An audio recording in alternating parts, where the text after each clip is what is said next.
श्री सच्चिदानंद भगवान की जय। श्री सद्गुरुदेव महाराज। ओम स्वस्ति श्री गणेशाय नमः। श्री सरस्वत्यै नमः। ओम नमो भगवते वासुदेवाय। कृष्णाय वासुदेवाय हरये परमात्मने प्रणतक्लेशनाशाय गोविन्दाय नमो नमः। वागर्थाविव सम्पृक्तौ वागर्थप्रतिपत्तये जगतः पितरौ वन्दे पार्वती परमेश्वरौ। आचार्यचरणद्वन्द्वं भक्तिज्ञानाब्जभास्करं नमस्यामि मनाकर्म वाग्भिरन्तस्तमोपहम्। व्यासाय विष्णुरूपाय व्यासरूपाय विष्णवे नमो वै ब्रह्मनिधये वासिष्ठाय नमो नमः।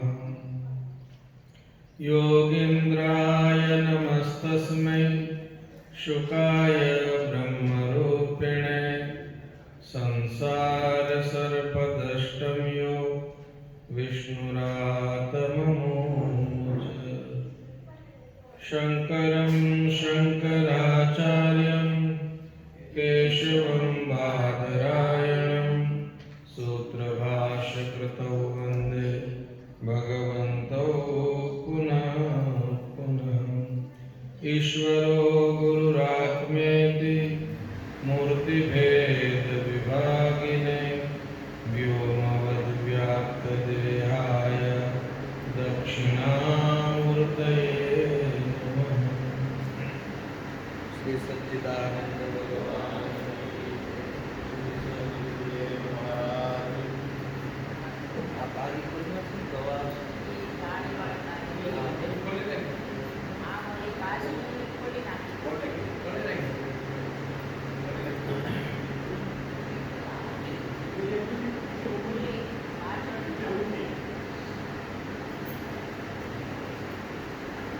श्री दक्षिणामूर्ति भगवान ની અનુકંપાથી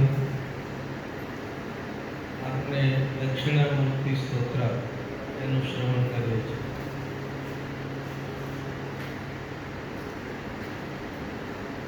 એક પ્રશ્ન પૂછે છે સુરેશ્વરાચાર્યજી કે આપણે અસ્થિ અને પ્રકાશ એ બે શબ્દનો પ્રયોગ કરીએ છીએ.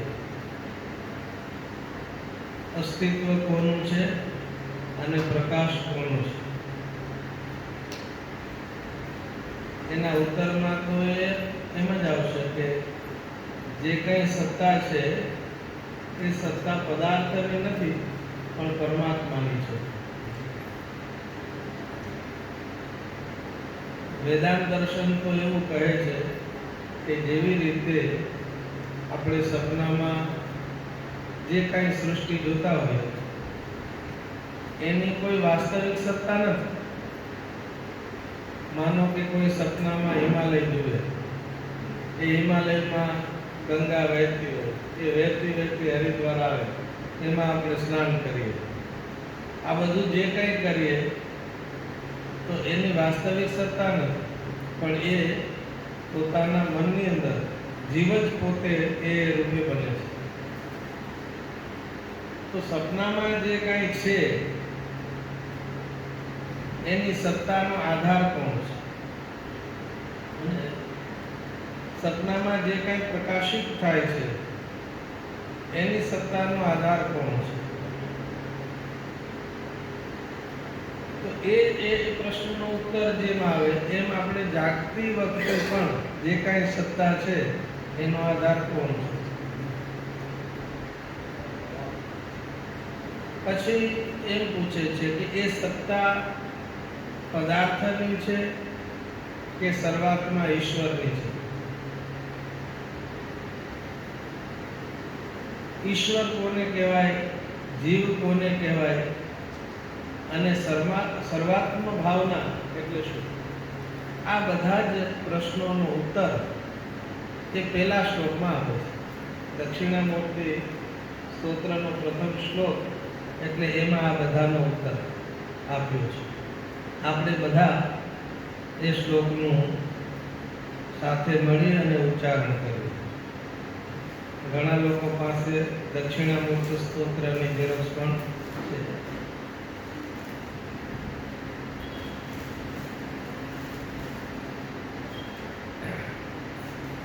વિશ્વમ દર્પણદૃશ્યમાન નગરી તુલ્યં નિજાંતર્ગતા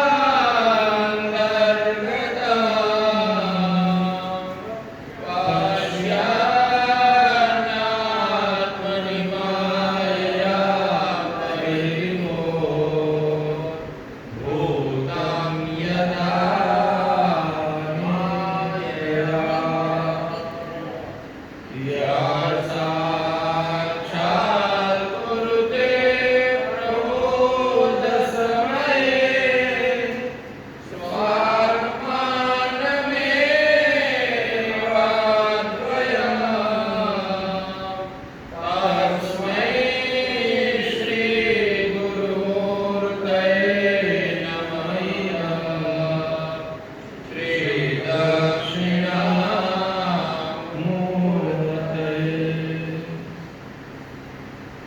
શ્રી દક્ષિણામૂર્તયે નમઃ.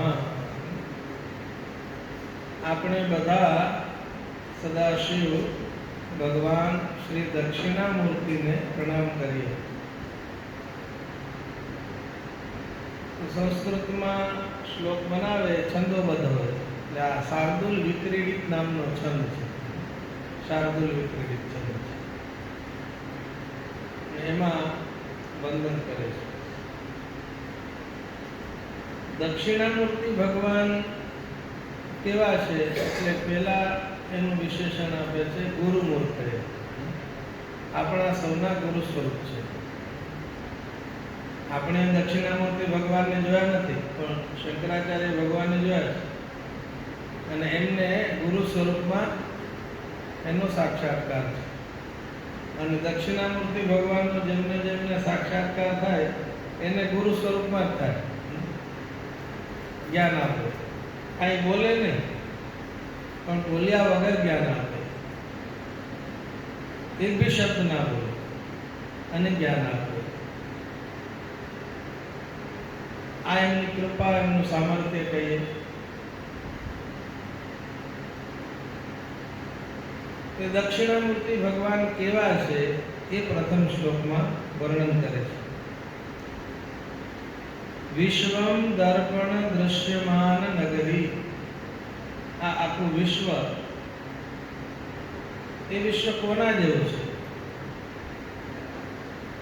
એક દર્પણની અંદર આખું નગર દેખાય.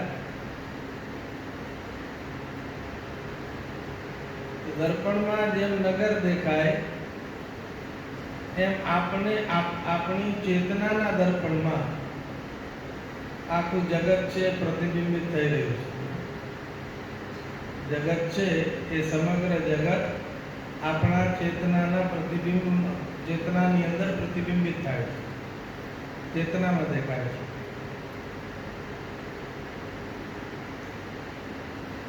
જગત જેવું દેખાય છે એવું છે એવું નથી.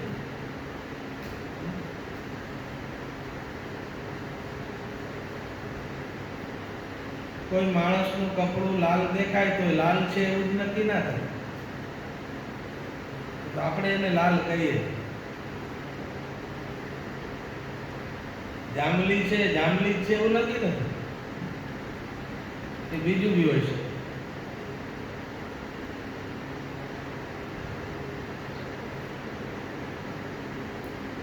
જેવી રીતે કોઈ સ્વિમિંગ પુલ હોય અને સ્વિમિંગ પુલમાં આપણે પાણી જોઈએ તો પાણી બ્લુ દેખાય છે. શ્રી સચ્ચિદાનંદ ભગવાન કી જય, શ્રી સદગુરુદેવ મહારાજ કી જય. સ્વિમિંગ પુલમાં બ્લુ પાણી દેખાય તો એનો મતલબ એ તો નથી કે પાણી બ્લુ છે. અથવા સ્વિમિંગ પુલમાં ગ્રીન પાણી દેખાય તો એનો અર્થ એ બી નથી કે પાણી ગ્રીન છે અને લીલું છે. તમે આપણે જે એનું ટાઇલ્સ હોય એના રંગ બદલીએ તો પાણીનો રંગ અલગ અલગ દેખાય. પણ આપણે સ્વીકારી લઈએ, આપણને સમજ છે કે પાણી બ્લુ નથી, પાણી લીલું નથી, પાણી લાલ નથી, એ સમજ છે. પણ કોઈ આપણને એમ કહે કે આ જગત તમે જુઓ છો એવું નથી તો આપણે સ્વીકારીએ. આપણે એમ કહીએ કે આ તમને જે કલર દેખાય છે એવા કલર છે નહીં તો એવું આપણે માનીએ કે આ તો બ્લુ છે તો બ્લુ છે ને, આ તો લાલ છે તો લાલ જ છે. એમ કે લાલ નથી, આ સફેદ છે તો કોઈ પાણીમાં આપણે માની લઈએ. સ્વિમિંગ પુલના પાણીમાં તો માની લઈએ છે કે દેખાય છે ભલે બ્લુ પણ પાણી બ્લુ નથી એવું માનીએ છીએ. પણ આમાં કોઈ કહે તો ના માને.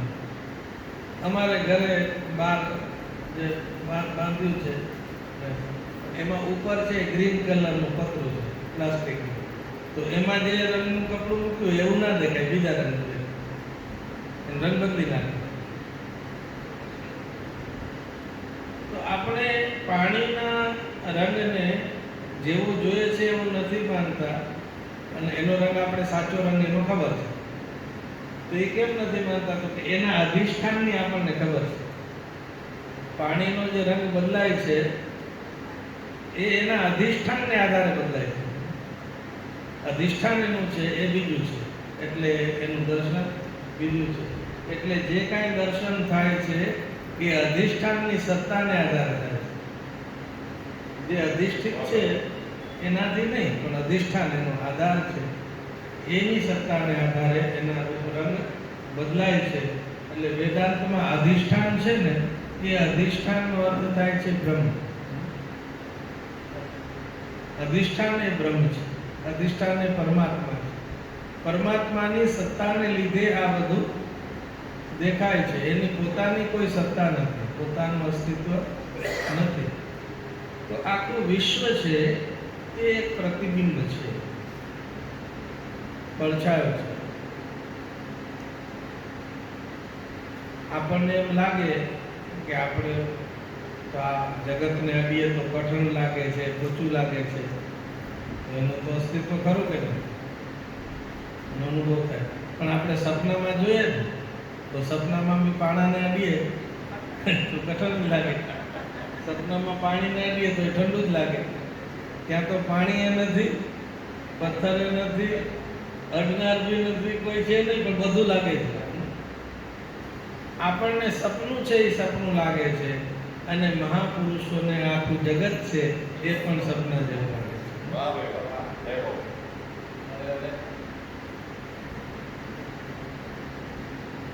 સપનાનું સુખ દુઃખ ક્યાં સુધી હોય? સૂતા હોય ત્યાં સુધી. જ્યાં સુધી સપનું જોતા હોય ત્યાં સુધી સપનું સુખરૂપ અથવા દુઃખરૂપ હોય. અને પછી જાગી જઈએ પછી શું થાય? તો કે સપનું દુઃખરૂપ પણ ના લાગે અને સુખરૂપ પણ ના લાગે. સપનામાં આપણને કોઈ કરોડ રૂપિયા આપે તો મજા આવે કે આપણને તો વિના વિના કરોડ રૂપિયા મળી ગયા, રાજી થઈ ગયા, દઈ દીધા. અને સપનામાં આપણી પાસેથી કોઈ કરોડ રૂપિયા લઈ લે તો શું થાય? દુઃખ થાય.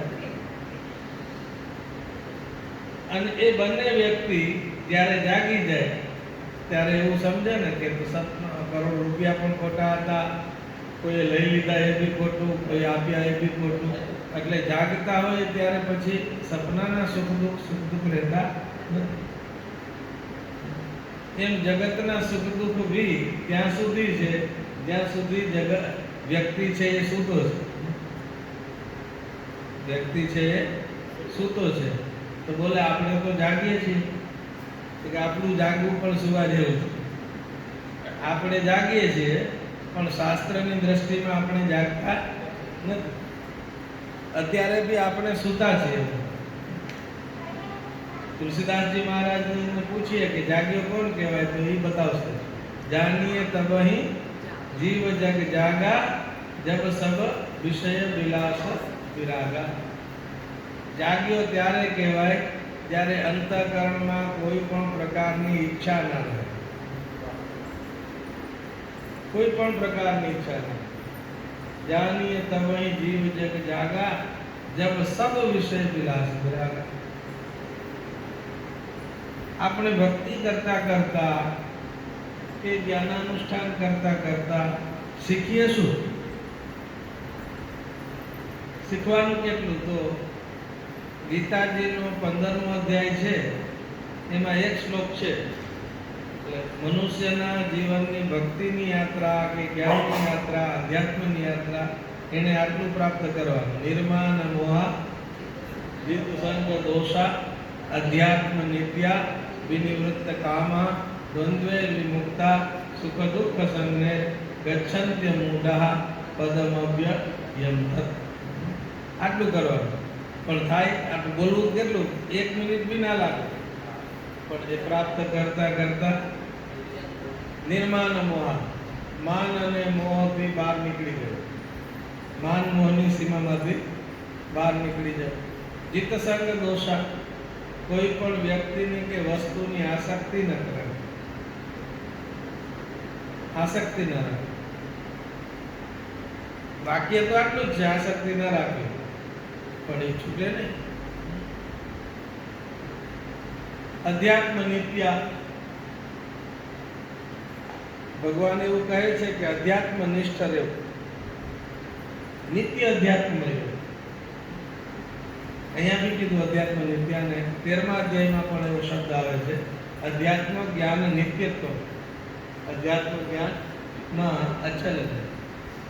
વિનિવૃત્ત કામા, બધી કામનાઓ જતી રહે, કોઈ ઈચ્છા ના હોય. દ્વંદ્વે વિમુક્તા, બધા દ્વંદ્વથી છૂટા પડી જાય. દ્વંદ્વ એટલે બે વસ્તુ. એક રાગ તો એની સામે દ્વેષ, હર્ષ તો એની સામે શોક. રાગ દ્વેષ, હર્ષ શોક, માન અપમાન, સ્તુતિ નિંદા, જય પરાજય, સુખ દુઃખ, લાભ હાનિ. આ બધા દ્વંદ્વ છે, એનાથી પર થવું. ભગવાન શ્રી કૃષ્ણ અર્જુનને યુદ્ધમાં ઉતરતા પહેલા એવું કહે છે, યુદ્ધ એ પણ દ્વંદ્વ છે ને, યુદ્ધનો અર્થ બી દ્વંદ્વ થાય છે. તો કે દ્વંદ્વમાં ઉતરતા પહેલા અર્જુન, તમારે દ્વંદ્વથી મુક્ત થઈને યુદ્ધમાં ઉતરવાનું છે.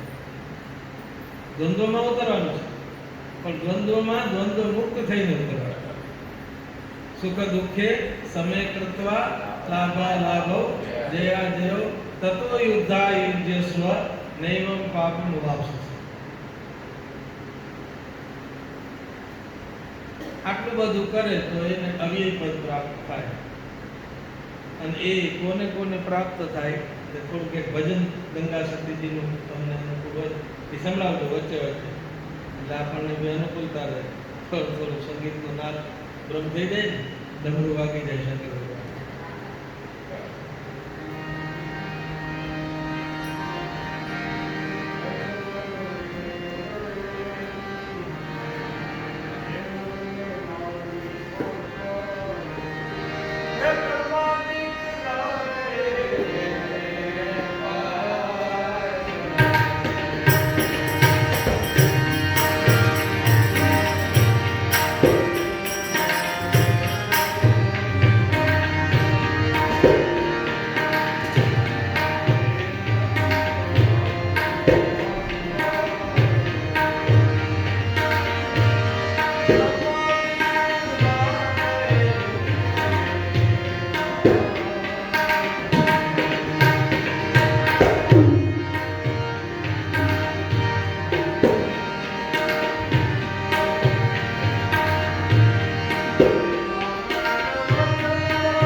સ્વપ્ન स्वप्ने प्रकाशो भावानां स्वप्रकाशान् नहीं करा जाग्रत्यपि तथैवेति निश्चिन्वन्ति विपश्चिता।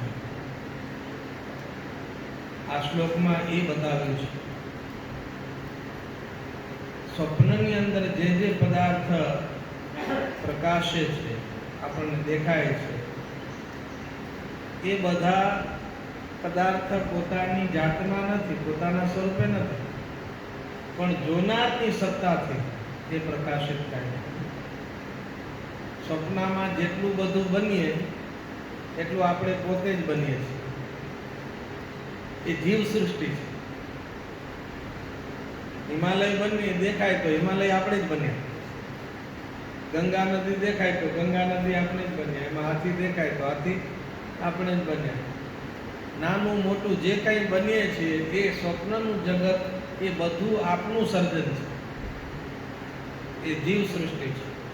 એમ આપણને જાગતા જે દેખાય છે એ ઈશ્વરની સૃષ્ટિ છે. મહાપુરુષો એવો નિશ્ચય કરે છે કે સપનામાં જેમ પદાર્થ દેખાય છે એની સત્તા, એનું અસ્તિત્વ એ પોતાના મનને આધારિત છે. એમ આ જગતમાં જે કંઈ દેખાય છે એના અસ્તિત્વનો આધાર એ પરમાત્મા છે. સત્તાનો આધાર પરમાત્મા છે.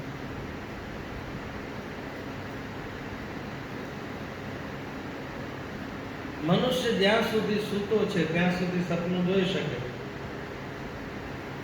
એમ જીવાત્મા બી જ્યાં સુધી સૂતો છે ત્યાં સુધી એ સપનું જોઈ શકે. એટલે આપણને જાગવાનું કહે. ઉપનિષદ શું કહે છે? જાગો. હવે કોઈ જાગતો જ હોય એને કહેવાય જાગો. જાગો જાગવો એમ કોને કહેવાય? સૂતો હોય એને કહેવાય. આપણે તો અત્યારે જાગતા હોય કે તમે જાગી જાઓ એમ કોઈ કહે તો એનો મતલબ થાય કે જાગવું કંઈક અલગ પ્રકારનું છે. ઉત્તિષ્ઠત જાગ્રત, ઉઠો અને જાગો. મદાલસા એના છોકરાઓને ઘોડિયામાં હિંચકાવતા ત્યારે હાલરડા ગાય ને, હાલરડામાં એવું ગાતા, શુદ્ધોસી બુદ્ધોસી નિરંજનો તસ્માત જાગૃહી જાગૃહી. જાગવાનું છે. તો આપણે સૂતા છીએ શેમાં એ આ શ્લોકમાં બતાવે છે. અનાદિ માયા સુપ્તો જીવ યદા જીવ પ્રબુધ્યતે.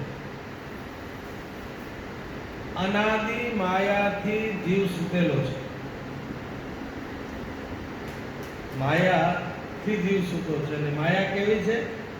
અનાદિ છે. માયાનો આદિ ક્યારે શરૂ થઈ કોઈ કહી ના શકે.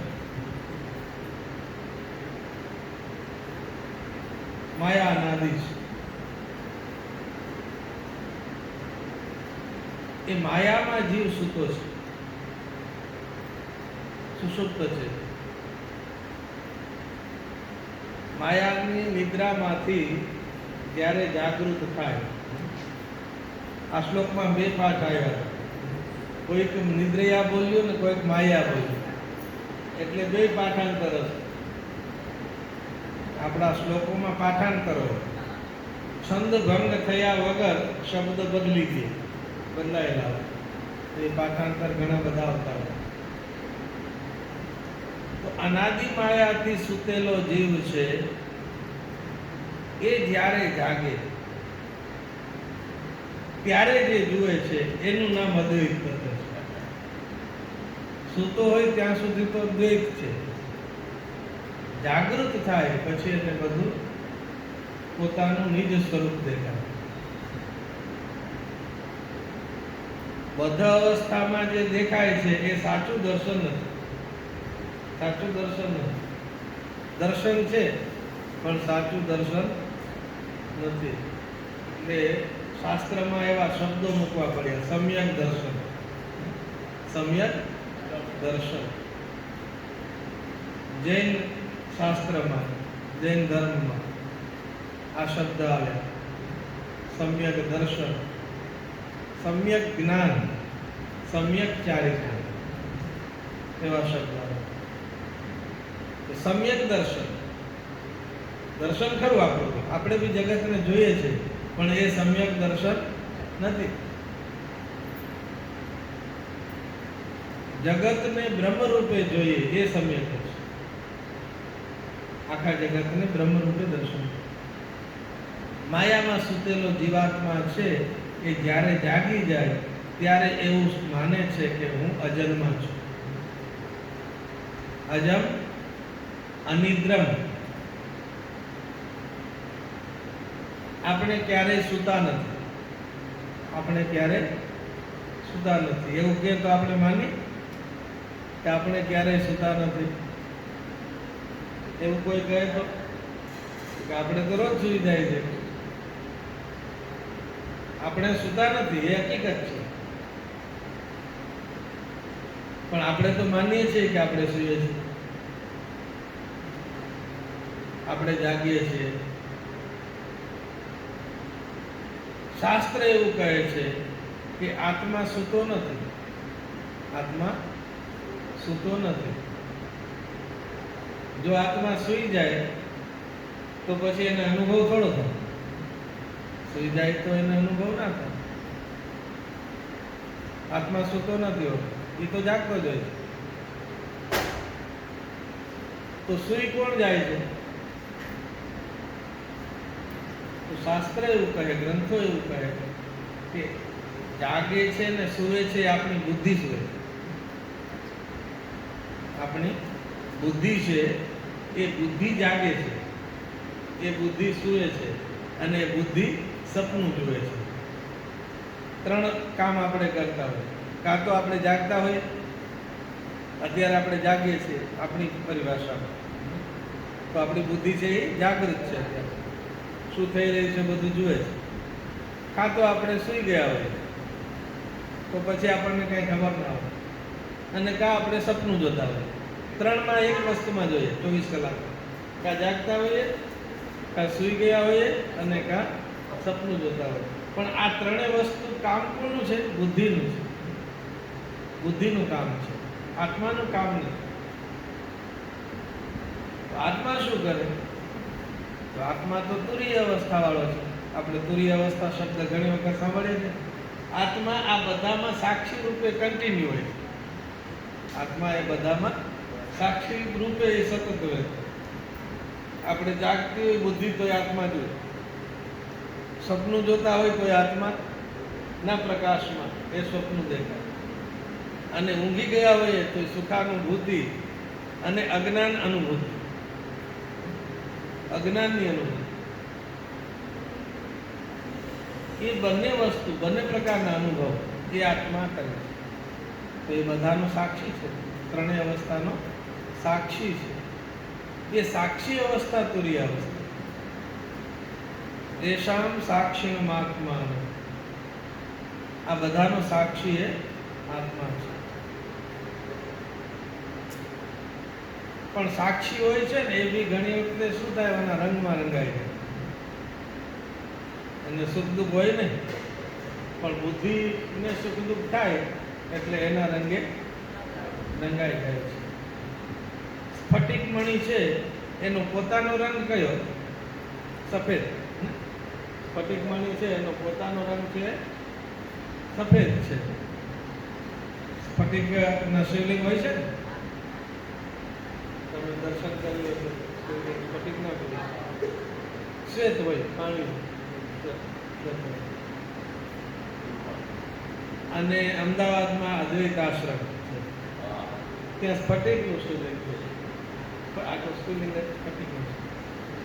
તે કાચ જેવું દેખાય.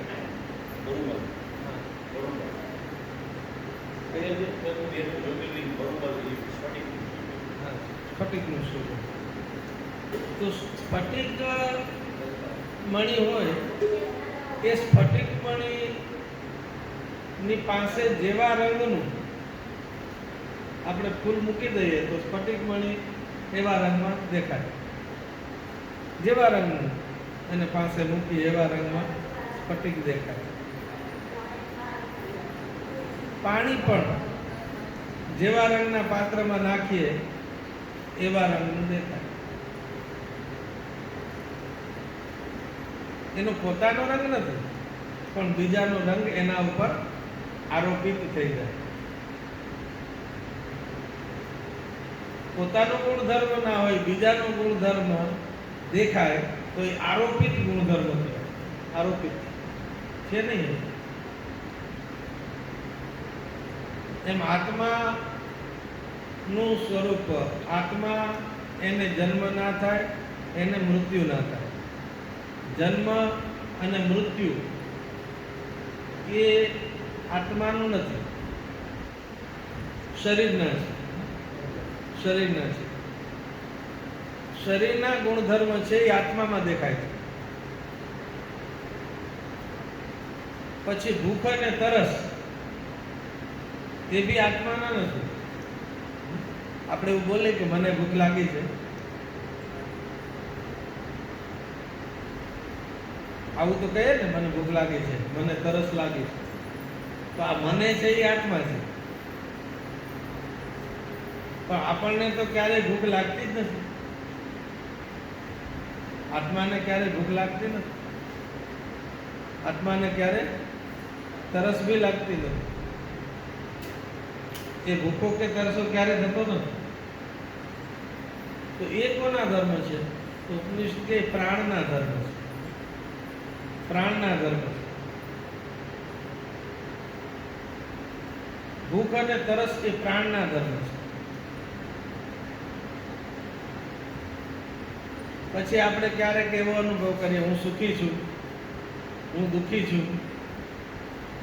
તો આત્મા ક્યારેય સુખી નથી હોતો, આત્મા ક્યારેય દુઃખી બી નથી હોતો.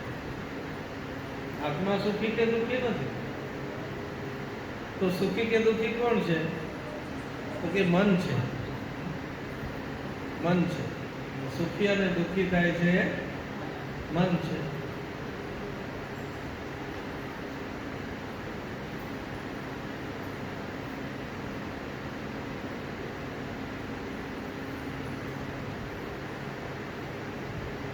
શરીર બધાના લગભગ સરખા છે. બધાના શરીર સરખા છે. પંચમહાભૂતના છે. આપણા શરીરમાં શું છે? પૃથ્વી, જલ, તેજ, વાયુ અને આકાશ. એ 5 છે. તો એ 5 બધાના અંદર સરખા છે. પૃથ્વી, જલ, તેજ, વાયુ, આકાશ એ સરખા છે. પણ મન બધાના અલગ અલગ છે. મન અલગ અલગ છે.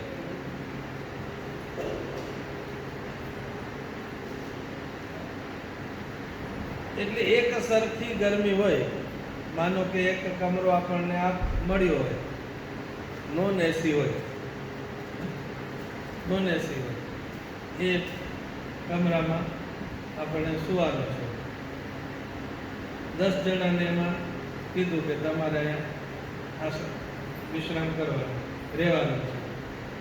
તો એમાંથી 5 જણા એવા છે કે રોજ એસી કમરામાં રહેતા હોય, અને 5 જણા એવા છે કે એને એર કન્ડિશનની જરૂર ના હોય. તો એકનો એક કમરો હોય ને, એમાં 5 જણા સુખી થાય, 5 જણા દુઃખી થાય. 5 જણાને સુખ છે, 5 જણાને દુઃખ છે. પરિસ્થિતિ એક જ છે.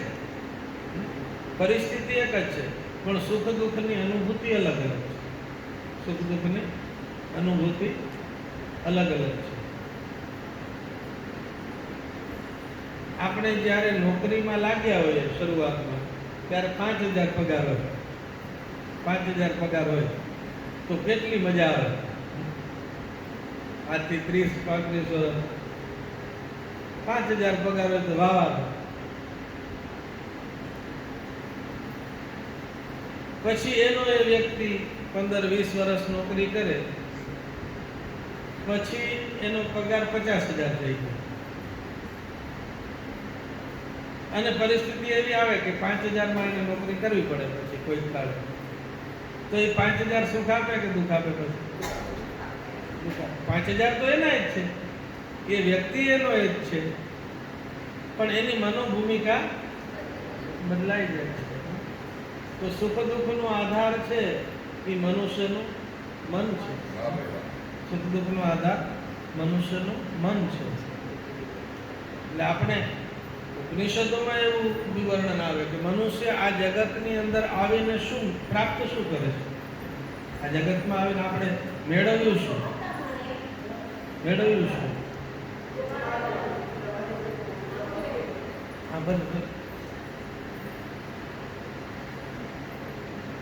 આપણે આ જગતમાં આવીએ ને ત્યારે બધું આપણી પાસે હોય છે. શરીર તો હોય, નાનું હોય પણ હોય તો ખરું.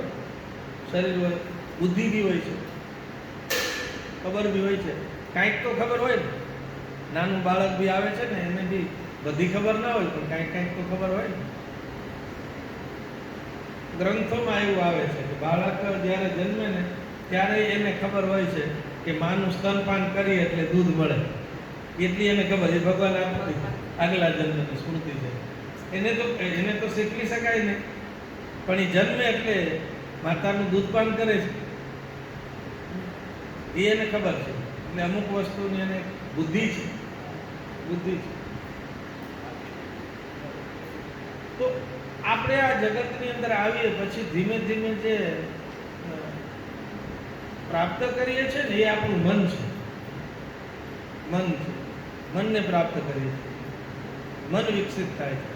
સમાજ આપણને મન આપે છે, સંઘ આપણને મન આપે છે, વિચાર આપે છે, એ મનથી થાય. તો સુખ દુઃખનો આધાર એ મન છે. સુખ દુઃખનો આધાર એ મન છે.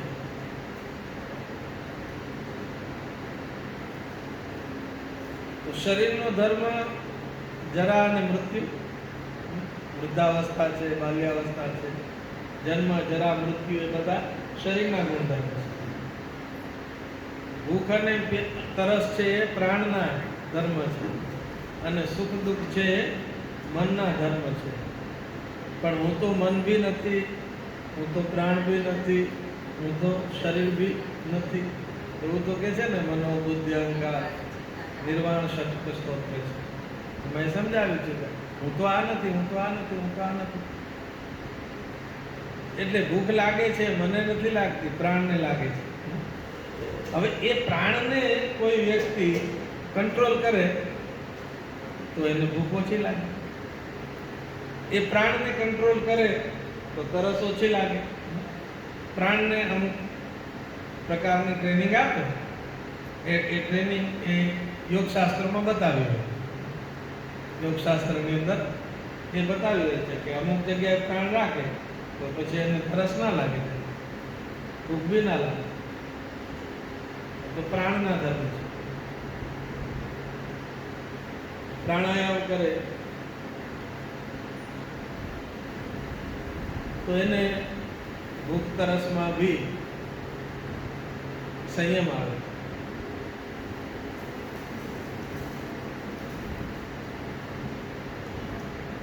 જરા મૃત્યુ, જન્મ મૃત્યુ એ તો નિશ્ચિત છે,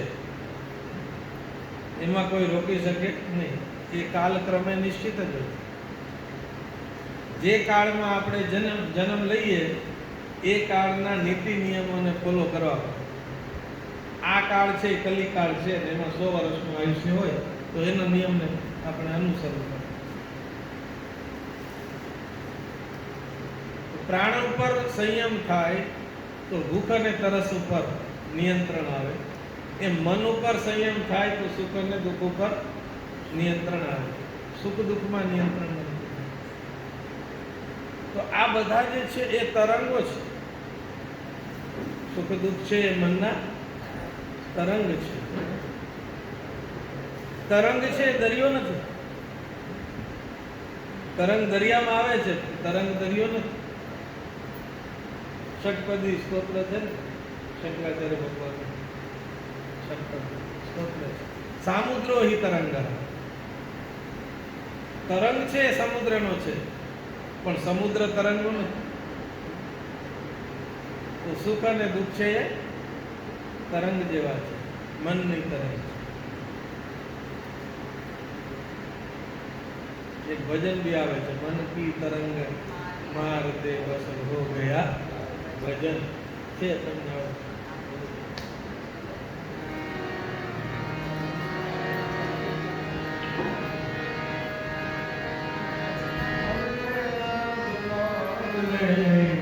बस हो गया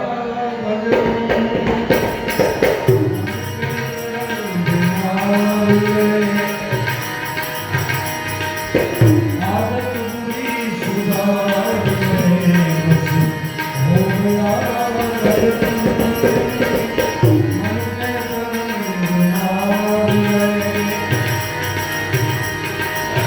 आया कहाँ से कौन है तू जाएगा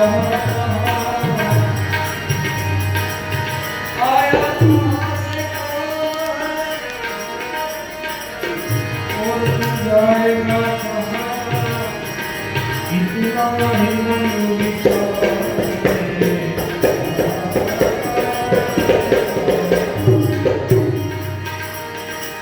इतना नहीं मन विचार हो गया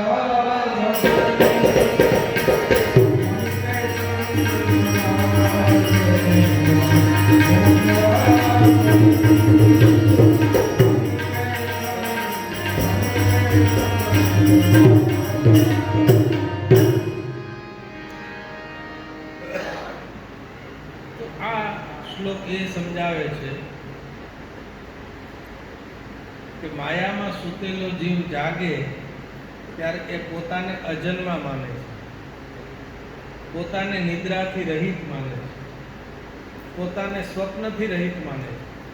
સપનું એ બી મારું નથી, નિદ્રા એ બી મારી નથી, અને મારા સિવાય બીજું કાંઈ નથી એવું એ માને છે. જ્ઞાનમાં અને અજ્ઞાનમાં બંનેમાં.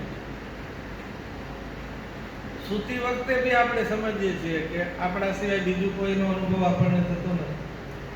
એમ પરમ જાગૃતિમાં બી એ અનુભવ હોય છે કે એક જ વસ્તુ છે, એક જ.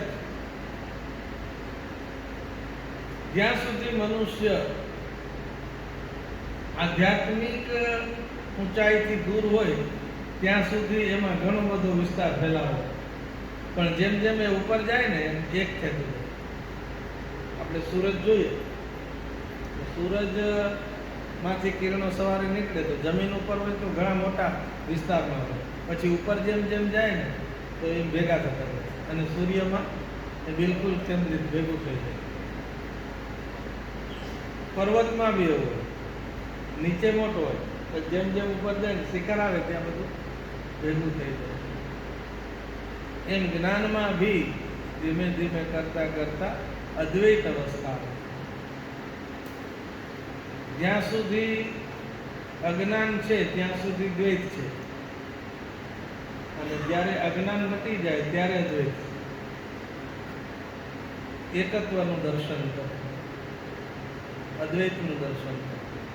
તો એ જ્ઞાનથી મળે. બધી જગ્યાએ બ્રહ્મ છે, પરમાત્મા છે એવો આપણે અનુભવ કરીએ તો આપણને એ પ્રાપ્ત થાય. તો એ બધું જ્ઞાન જાગૃતિ ક્યાંથી આવે એને સમજાવ્યું છે. ઇત્યાચાર્ય પ્રસાદેન યોગાભ્યાસ વશેન ચ ઈશ્વરાનુગ્રહેણાપી સ્વાત્મબોધો યદા ભવે. આત્મબોધ ક્યારે થાય? એક તો સદગુરુ મહારાજની કૃપાથી થાય, આચાર્ય પ્રસાદ, આચાર્ય પ્રસાદ, ગુરુ કૃપા. બીજું યોગાભ્યાસ વશે, યોગનો અભ્યાસ કરે તો બી મનનો સંયમ થાય. યોગનો અભ્યાસ ભાવના. ગીતાજીમાં ભગવાને અર્જુનને એવું સમજાવ્યું કે મનને નિયંત્રણમાં રાખવું. એટલે પછી અર્જુને પૂછ્યું કે એ તો બહુ કઠિન કામ છે. કઠિન છે. મન આપણા નિયંત્રણમાં રહેતું નથી, આપણે મનના નિયંત્રણમાં રહીએ. મન આપણા નિયંત્રણમાં ના હોય, આપણે મનના નિયંત્રણમાં. તો ભગવાને એ વખતે ઉત્તર આપ્યો કે મનને નિયંત્રણમાં કરવું એ અઘરું છે પણ અશક્ય નથી. અઘરું છે પણ અશક્ય નથી, એટલે એને દુર્નિગ્રહ કહ્યું છે. અસંશયમ મહાભાવો મનો દુર્નિગ્રહમ ચલમ. અનિગ્રહ નથી, દુર્નિગ્રહ છે. અલભ્ય અને દુર્લભ્ય, અલભ્ય દુર્લભ અને સુલભ. અલભ્ય હોય તો મળે જ નહીં તો અલભ્ય. મળે ખરું પણ મહેનત કરીએ પછી મળે તો દુર્લભ કહેવાય, અને ઓછી મહેનતે મળી જાય તો સુલભ કહેવાય. એમ મન છે એ સુનિગ્રહ નથી અને અનિગ્રહ પણ નથી, પણ દુર્નિગ્રહ છે. મહેનત કરવી પડે, મહેનત કરવી પડે. બહુ નામ જન્મનામ અંતે સ્વામીજી બોલતા ને તો એ બહુને દીર્ઘ કરીને બોલતા, બહુ નામ જન્મનામ, અને ઘણા બધા જન્મ છે. તો સ્વામીજીની ઘણી બધી પેલી શૈલી હતી ને, વાર્તા કહેવાની સ્ટાઇલ, ઉચ્ચારણની સ્ટાઇલ એમની વિલક્ષણ રહેતી, મંગલાચરણની સ્ટાઇલ વગેરે વિલક્ષણ. તો બહુ નામ જન્મ નામ અંતે જ્ઞાનવાન મામ પ્રપદ્યતે. અનેક જન્મ, અને આમાં થાકવાનું નહીં. એક જન્મ લઈ પછી બીજા એ કન્ટિન્યુ કરે. એક જન્મમાં જ્ઞાન પ્રાપ્ત ના થાય, બીજા જન્મ, ત્રીજા જન્મ, બહુ નામ જન્મ. तब होई सब संशय भंगा, जब बहुकाल करिय सत्संगा. બધા સંશયનો ભંગ ક્યારે થાય કે જબ બહુકાલ કરીએ સત્સંગ, ઘણો સમય સુધી સત્સંગ કરે, વારંવાર સાંભળે. એટલે આપણે ત્યાં શાસ્ત્ર અભ્યાસ એવો શબ્દ આવે. શાસ્ત્ર અભ્યાસ, વેદાભ્યાસ, ગ્રંથના અભ્યાસ. અભ્યાસ હતો, અભ્યાસનો મતલબ જ એવો થાય વારંવાર કરવાનો, પુનરાવૃત્તિ કરવાની, વારંવાર. રસરી આવત જાતે શિલ્પ પરત નિશાન, કરત કરત અભ્યાસ તે જળમતી હોત સુજાન. આપણે 20-25 વર્ષ પહેલા કોઈ પંચદશી આપે તો સમજાતું નથી, આજે સમજાય. એનો મતલબ શું? અભ્યાસ કરે. જે ગ્રંથનો અભ્યાસ શરૂ કરે તો ધીમે ધીમે કરતા એ ગ્રંથની શબ્દાવલી, એની વાક્ય રચના, એની વાત આપણી સમજમાં આવતી જાય. તો યોગાભ્યાસ વશે ને, યોગનો અભ્યાસ કરે તો એ થઈ જાય. આપણે જે રીતે મનને કેળવીએ એ રીતે મન અને શરીર કેળવાઈ જાય છે. આપણે એમ લાગે કે આપણે જમીન ઉપર ના બેસી શકીએ, ખુરશીમાં બેસવું પડે તો પછી જમીનમાં ના બેસી, તો આપણું મન એમ સ્વીકારે જમીન ઉપર બેસી શકાય તો બેસી. આપણે 2 કલાક 3 કલાક પલોઠી વાળીને બેસવું છે તો બેસાઈ જાય. વ્યાસપીઠ ઉપર બેઠે બેસાઈ જાય 3 કલાક, તો ઘરે ના બેસે. ઘરે 3 કલાક પલોઠી વાળીને બેસવું હોય તો ના બેસે. મનને જે રીતે ટ્રેનિંગ આપે એ રીતે શરીર બને, શરીર રીતે પછી નિર્માણ. અમુક તો શરીરની અવસ્થા હોય એટલે ઉંમર થાય એ તો લાગુ પડે, પણ જ્યાં સુધી તરુણ હોય, સશક્ત હોય, ત્યાં સુધી તો એ બેસી શકે. તો યોગાભ્યાસથી થઈ શકે. અને ઈશ્વરાનુગ્રહના, ઈશ્વરના અનુગ્રહથી પણ આત્મબોધ થાય. એટલે આ શ્લોકમાં સુરેશ્વરાચાર્યજી એવું કહે 3 સાધનો: એક ગુરુ કૃપા, એક યોગાભ્યાસ અને એક ઈશ્વર કૃપા. એનાથી આત્મબોધ થાય. ભુક્તમ યથાન્નમ કુક્ષિત્વમ સ્વાત્મત્વેન પશ્યતિ પૂર્ણાહંતા કવલિતમ વિશ્વમ યોગીશ્વરસ્તથા. એક દ્રષ્ટાંત આપે છે કે લાડુ બહાર પડ્યા હોય ત્યાં સુધી આપણા શરીરનો ભાગ નથી, પણ ભોજન કરી લીધું એટલે એ લાડુ બી આપણા શરીરનો ભાગ થઈ ગયો, આપણી અંદર આવી ગયો. એમ યોગી જ્ઞાની પરમહંસ છે ને, એની અહંતા, એની અહંતામાં વધુ સમય જાય. આપણે અહમ કહીએ ને, એ આપણો અહમ બહુ નાનકડો હોય. આપણો હું છે એ નાનો છે. અને ભગવાનનો હું હોય ને એ બધો મોટો છે. હું એ ખૂબ મોટો. એટલે ગીતાજીમાં ભગવાન એમ કહે કે હું આ છું, હું આ છું, હું આ છું. તો એનો હું કેવડો મોટો. આપણે હું કહીએ તો આપણું લિમિટેડ છે અને ભગવાનનું અહમનું સર્કલ છે ઘણું મોટું છે. એમ યોગી જ્ઞાની એની અહંતામાં આખું વિશ્વ કવલિત થઈ જાય, આખું વિશ્વ સમાઈ જાય છે. એના હુંથી કોઈ બહાર નથી, એના હુંથી કોઈ બહાર નથી. એટલે મહાપુરુષો હોય ને એના જીવનમાં આપણે જોઈએ ને તો મહાપુરુષોની સાથે જે બધા રહેતા હોય ને એ બધાને એવો અનુભવ થાય કે સ્વામીજી મને બધાથી વધારે માને છે, એવો અનુભવ થતો.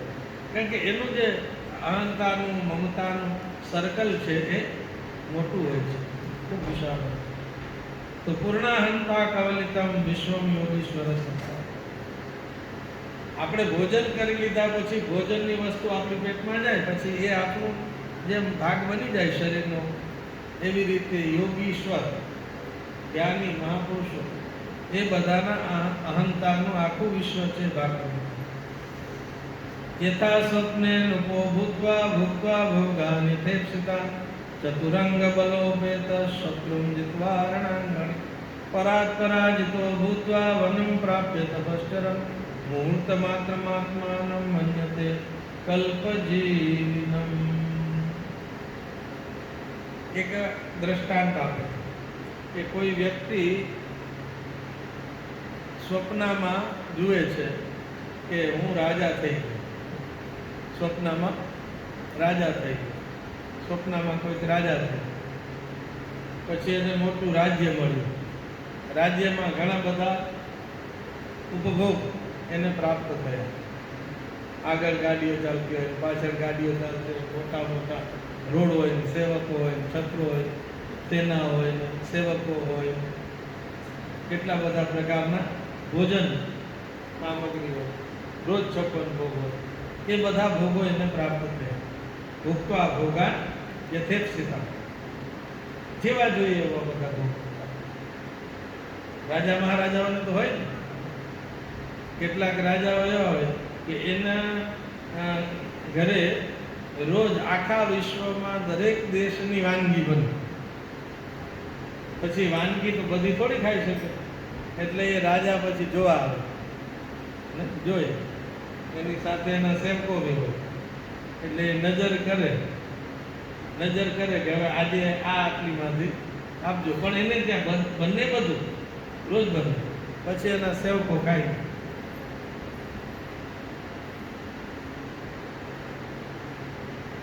તો ભૂક્વા ભોગાને તેપ્સિતાન, ઘણા બધા ભોગો ભોગવે. ચતુરંગીની સેના હોય એની પાસે. ચતુરંગીની સેના, ચતુરંગીની સેના એટલે પાયદળ હોય, પાયદળ. પછી ઘોડેસવારો હોય,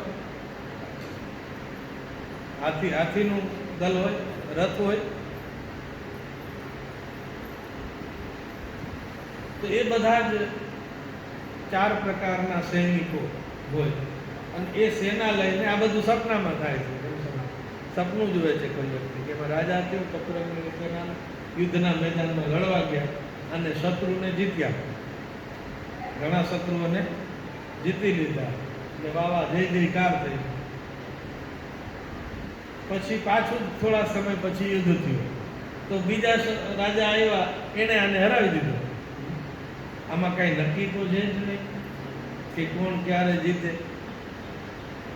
આપણને એમ કે આ બધે તો આપણે હારી જાય તો હારી જાય, પણ આ સીટ તો આપણી જવાની નહીં, ઈ જ જતી રહી. એ હારી ગયા. હાર્યા પછી તો શું થાય? રાજા હારી જાય એટલે 2 વસ્તુ થાય, કાંઈ એને દેશ નિકાલ મળે અને કાં કેદ કરે. પછી એ વિરક્ત થઈ અને વનમાં તપશ્ચર્યા કરવા જાય. વનમ પ્રાપ્ય તપશ્ચર્યા, પછી તપ. તો સપનું આટલું બધું જોયું, આટલું બધું કરતા તો કેટલી વાર લાગે? અને વર્ષો લાગે ને, પણ સપનામાં વર્ષ ના લાગે. સપનામાં તો એ 1-2 મિનિટમાં પૂરું થઈ જાય. આટલા વર્ષોનો કાળ છે એ કાળનો અનુભવ સપનામાં તો થોડાક સમયમાં થાય. એટલે કાલની ગતિ છે ને એ બી બધાને માટે એકસરખી નથી. કાલની ગતિ દરેકને માટે અલગ અલગ હોય છે.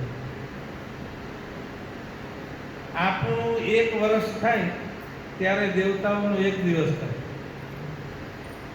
આપણા 6 મહિના થાય એ દેવતાઓનો 1 દિવસ ને આપણે 6 મહિના એ દેવતાઓની 1 રાત. એટલે આપણો સમય સ્પીડમાં જાય છે, દેવતાઓનો સમય અલગ છે.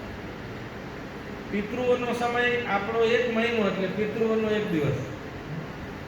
એને કૃષ્ણ પક્ષ એટલે રાત્રિ અને શુક્લ પક્ષ એટલે દિવસ.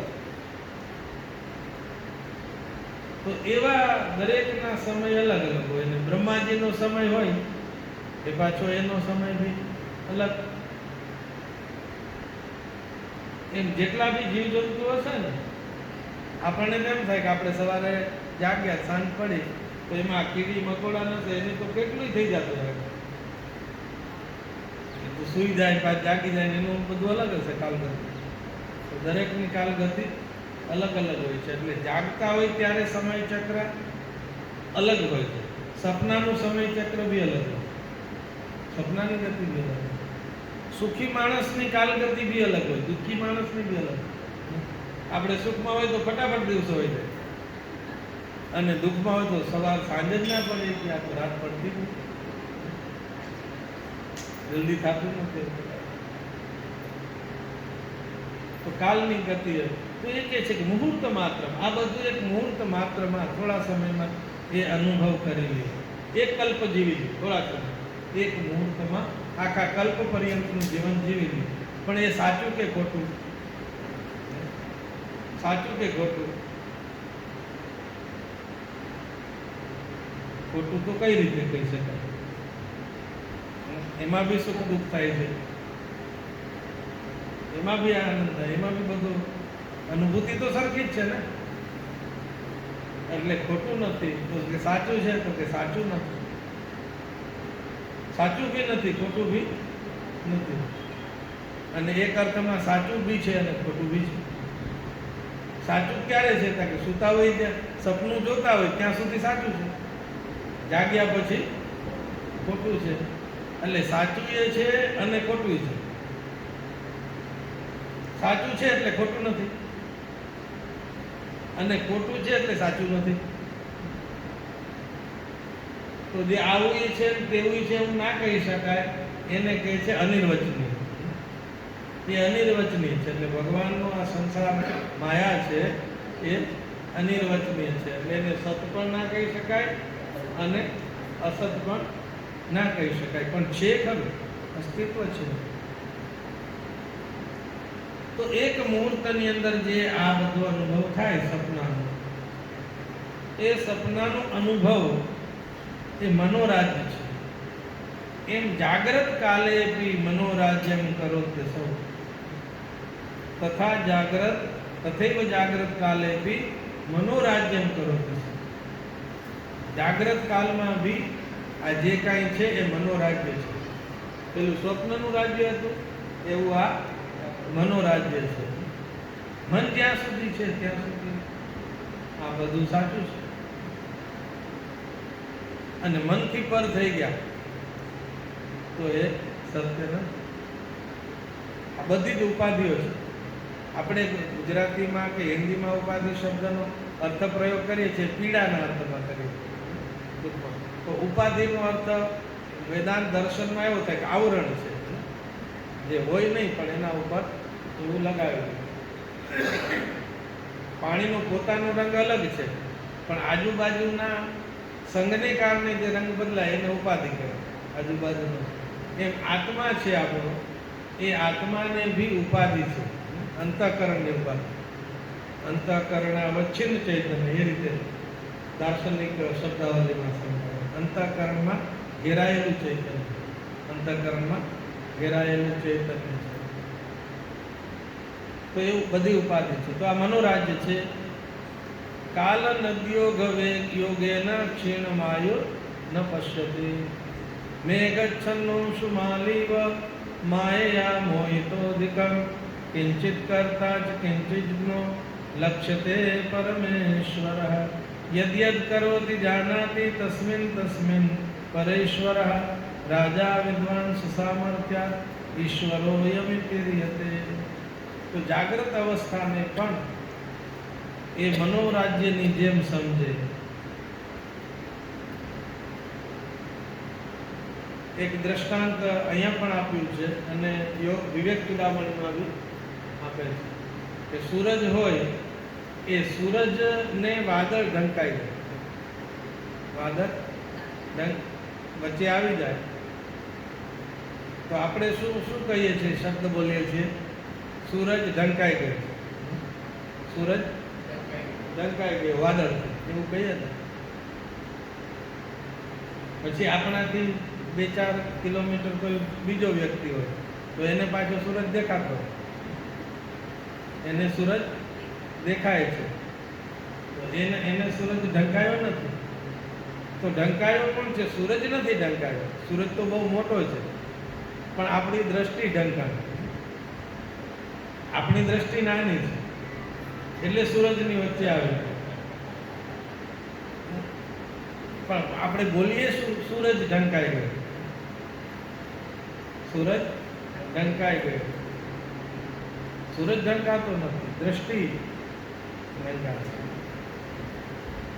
બ્રહ્માનંદના ભજનમાં એક આ દ્રષ્ટિ में तेरे दोष है दुनिया निहार, ये दुनिया એને દેખાય છે, જગત દેખાય છે, એ દ્રષ્ટિ દોષ છે, દ્રષ્ટિ દોષ છે। એ દ્રષ્ટિ શુદ્ધ થઈ જાય તો પશ્યેત બ્રહ્મમયમ જગત, દ્રષ્ટિ બદલાય છે। તો મેઘચ્છન્ન સૂર્ય, મેઘમાં ઘેરાયેલો સૂર્ય છે, એ સૂર્યને આપણે ઢંકાયેલો માનીએ છીએ। ઘનચ્છન્ન મર્કમ ઘનચ્છન્ન દૃષ્ટિ યથા મન્યતે મૂઢ દૃષ્ટિ, એવું શંકરાચાર્ય ભગવાન વિવેક ચૂડામણીમાં શ્લોક છે। ઘનચ્છન્ન દ્રષ્ટિ, ઘનચ્છન્ન દ્રષ્ટિ વાળો વ્યક્તિ સૂર્યને ઘનચ્છન્ન માને છે, આરોપ બીજા નથી। દ્રષ્ટિ ઢંકાયેલી છે એ ઢંકાવાની ક્રિયાનો આરોપ સૂર્યમાં થાય, તો એ સમજાવે છે। તો આ પ્રથમ શ્લોકમાં એ વિષય બતાવ્યો, વિશ્વમ દર્પણ દૃશ્યમાન નગરી તુલ્યમ નિજાંતર્ગતમ, પોતાની અંદર આખું વિશ્વ દેખાય છે, વિશ્વ દેખાય છે, અને વિશ્વને આપણી અંદર પ્રવેશ કરવાનો દરવાજો છે એ આંખ છે, આંખ છે, આંખ ખોલી હોય તો વિશ્વ દેખાય।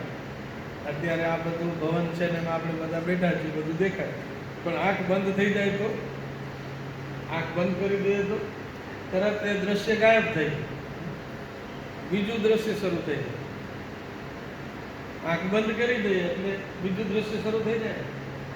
કયું દ્રશ્ય શરૂ થઈ જાય? આંખ બંધ કરી દઈએ તો પછી આપણા મનમાં જે હોય ને ઈ આવવા માંડે, તરત બદલાઈ જાય દ્રશ્ય। આંખ ખુલ્લી છે ત્યાં સુધી દ્રશ્ય દેખાય છે,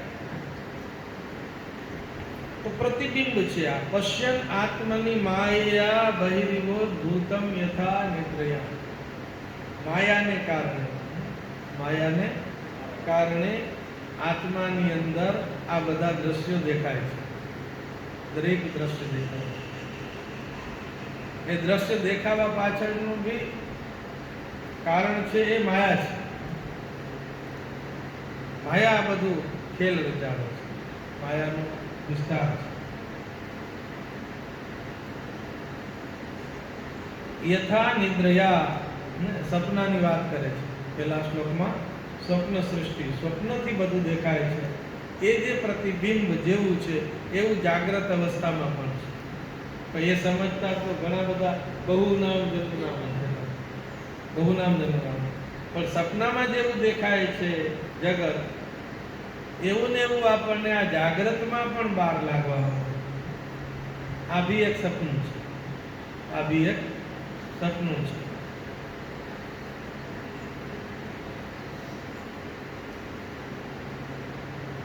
કે જનક મહારાજને અષ્ટાવક્રના સમાજમાં એવું આવે છે. જનક મહારાજને વૈરાગ્ય લાગે છે.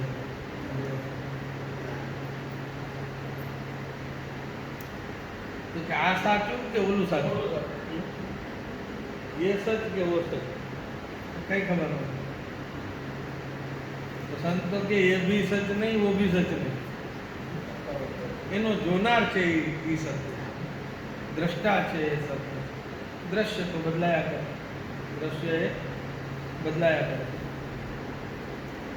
યહ સાક્ષાત કુરુતે પ્રબોધ સમયે સ્વાત્માનમેવાદ્વયમ. જેવી રીતે સ્વપ્નમાં જગતને આપણે જોઈએ છીએ ત્યારે તો એવું જરૂર સમજી લઈએ છીએ, કોઈ સમજાવે એટલે કે સપનાની અંદર જે કાંઈ જોઈએ છે એ બધું આપણે જ છીએ, આપણા સિવાયનું કોઈ નથી. સપનાની અંદર દ્રશ્ય પણ એ અને દ્રષ્ટા પણ એ. પોતે જ દ્રશ્ય અને પોતે જ દ્રષ્ટા થઈ જાય. પોતાની મનની સૃષ્ટિ છે એ જ બન્યું છે. રૂપમ રૂપમ પ્રતિરૂપો બભુવ. સ્વપ્નની અંદર તો પોતે જ બધું બને છે, સર્વ સ્વરૂપો બભવ. સ્વપ્નની અંદર જેવી રીતે મનુષ્ય પોતે જ બધું બની જાય છે, જેટલો ખેલ રચે છે એ બધો ખેલ એ પોતાનો જ હોય છે. એમ જાગ્રતમાં પણ આ બધો જે ખેલ છે એ બધું એક જ છે. એકમાંથી અનેક સપનામાં પણ થાય છે અને એકમાંથી અનેક જાગૃતમાં બી થાય. એકત્વનું દર્શન સ્વપ્નમાં કર્યું. એવી રીતનું જાગૃત અવસ્થામાં પણ જેને થાય છે એ દક્ષિણામૂર્તિમાં. આપણને સપનામાં તો થાય કે આ બધું એક છે, પણ જાગતા પછી આપણને ભેદ થઈ જાય. જાગતા બધું જુદું દેખાય. દક્ષિણામૂર્તિ ભગવાનને શંકરાચાર્ય મહારાજ કહે છે કે એને પ્રબોધ સમયે, જાગૃત અવસ્થામાં પણ, પ્રબોધ સમયમાં પણ જે પોતાના આત્માને જ એકરૂપ બધે જુએ છે, આત્મદૃષ્ટિ કરે છે, એવા દક્ષિણામૂર્તિ ભગવાનને હું પ્રણામ કરું છું, વંદન કરું. યહ સાક્ષાત કુરુતે પ્રબોધ સમયે. પ્રબોધ સમયે જાગૃત અવસ્થામાં જે આવો સાક્ષાત્કાર, એટલે આપણા માટે બી એ સંકેત છે કે તમારે સુતાઓ ત્યારે અદ્વૈતનું દર્શન કરો એવું નહીં. જાગતા વખતે પણ નિશ્ચિતવંતી વિપશ્ચિતા. વિપશ્ચિત એ છે કે જાગૃત વખતે પણ એ અદ્વૈતનું દર્શન કરે, આત્માનું દર્શન કરે, આત્માનું અનુસંધાન કરે, સતત કરે. કોઈ વ્યક્તિને આપણે જોઈએ તો એને તો અનેક રીતે આપણે જોતા હોય. કોઈ બી માણસ હોય તો એને આપણે જોતા કઈ રીતે હોય? તો અનેક રીતે જોતા હોય. આપણે ના ઓળખતા હોય તો એમ થાય કે આ કોઈ માણસ છે, વ્યક્તિ છે. પછી આપણે ઓળખતા હોય તો એમ થાય કે આ ફલાણા ગામનું છે, આનું નામ આ છે. પછી આગળ હોય તો આ આપણો સગો છે, સંબંધી છે, આપણા પરિવાર. આ ધનવાન છે, આ ગરીબ છે, આ રાજા છે, આ સેવક છે. તો એક વસ્તુને આપણે કેટલી બધી રીતે જોતા હોય. આ મારો મિત્ર છે, આ મારો શત્રુ છે, આની સાથે આપણે કંઈ લેવા દેવા નથી. તેવા ત્રણ પ્રકારના સંબંધો: શત્રુ, મિત્ર અને ઉદાસીન. કોઈ વ્યક્તિ આપણી સામે આવે તો એની સાથે આપણો આ દ્રષ્ટિએ જોઈએ તો કાં તો આપણો મિત્ર હોય, કાં શત્રુ હોય, કાં બેમાંથી કાંઈ ના હોય. એ ત્રણમાંથી એક જ હોય. એક્સ વાયને જુએ તો વાય કાં તો એક્સનો મિત્ર છે, કાં એક્સનો શત્રુ છે, કાં એક્સનો ઉદાસ છે. કાંઈ નથી, નહીં શત્રુ નહીં મિત્ર. તો અનેક દ્રષ્ટિથી આપણે જોતા હોય. આપણા સગા સંબંધીને અનેક દ્રષ્ટિથી જોતા હોય છે, સામાન્ય વ્યક્તિને અલગ દ્રષ્ટિથી જોતા હોય છે. તો એ અલગ અલગ દ્રષ્ટિ છે. પણ સત્પુરુષ મહાપુરુષની પછી દ્રષ્ટિ અલગ અલગ ના હોય, બધાને આત્મ સ્વરૂપે જોતા હોય છે. એટલે અખંડાનંદજી મહારાજ કે પૂછો તો કહે બોલા બોલો ભગવાન ને કોઈને બી કહેશે તો ભગવાન શબ્દથી સંબોધન કરશે તો એનું અનુસંધાન સતત રહે. આવો ભગવાન નારાયણ નારાયણ એવું એક સંત બી આપણે ભંડારામાં આવતા એ બોલતા નારાયણ નારાયણ એમના અવાજમાં. હા, મહારાષ્ટ્રના સંત.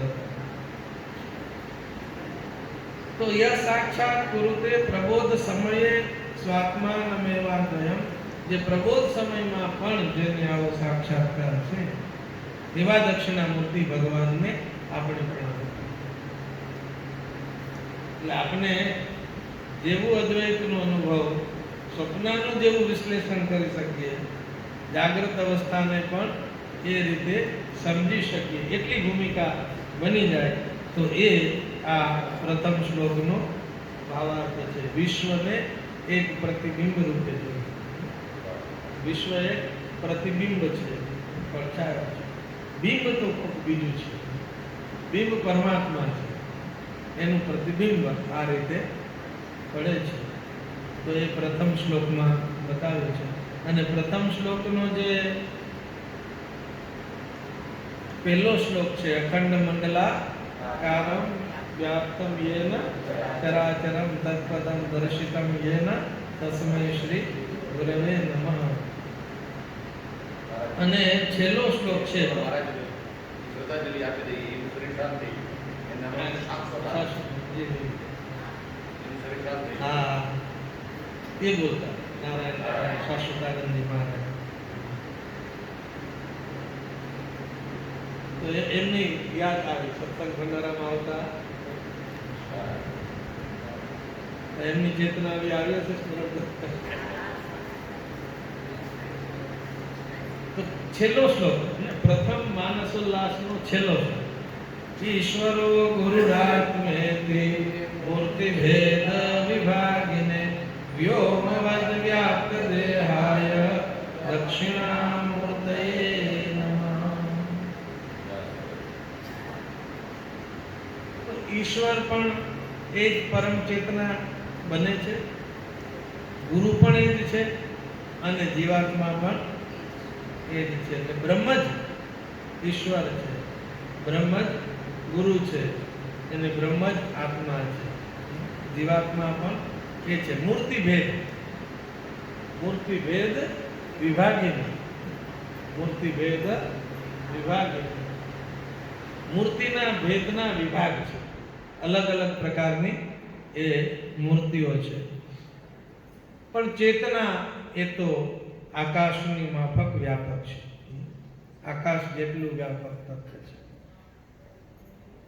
એ તો કોઈ મર્યાદા હોય, દ્રષ્ટાંત આપવા માટે કોઈ વસ્તુને આપણે જાણતા હોઈએ એ વસ્તુનો આધાર લેવો પડે. એટલે બ્રહ્મને ઉપમા આપવામાં આવે કે એની વ્યાપકતા કેવડી કેટલી, તો સૌથી વ્યાપક આપણે જે જાણીએ છીએ એ આકાશ છે. એટલે બ્રહ્મને આકાશની ઉપમા આપવામાં આવે. એ આકાશ જેટલું વ્યાપક છે. ચૈતન્ય બધે વ્યાપક છે, પણ એ નરી આંખે દેખી ના શકાય. એ વ્યક્ત થાય, દેખી ના શકાય. વીજળી હોય તો કેટલી બધી રૂપે વ્યક્ત થાય છે.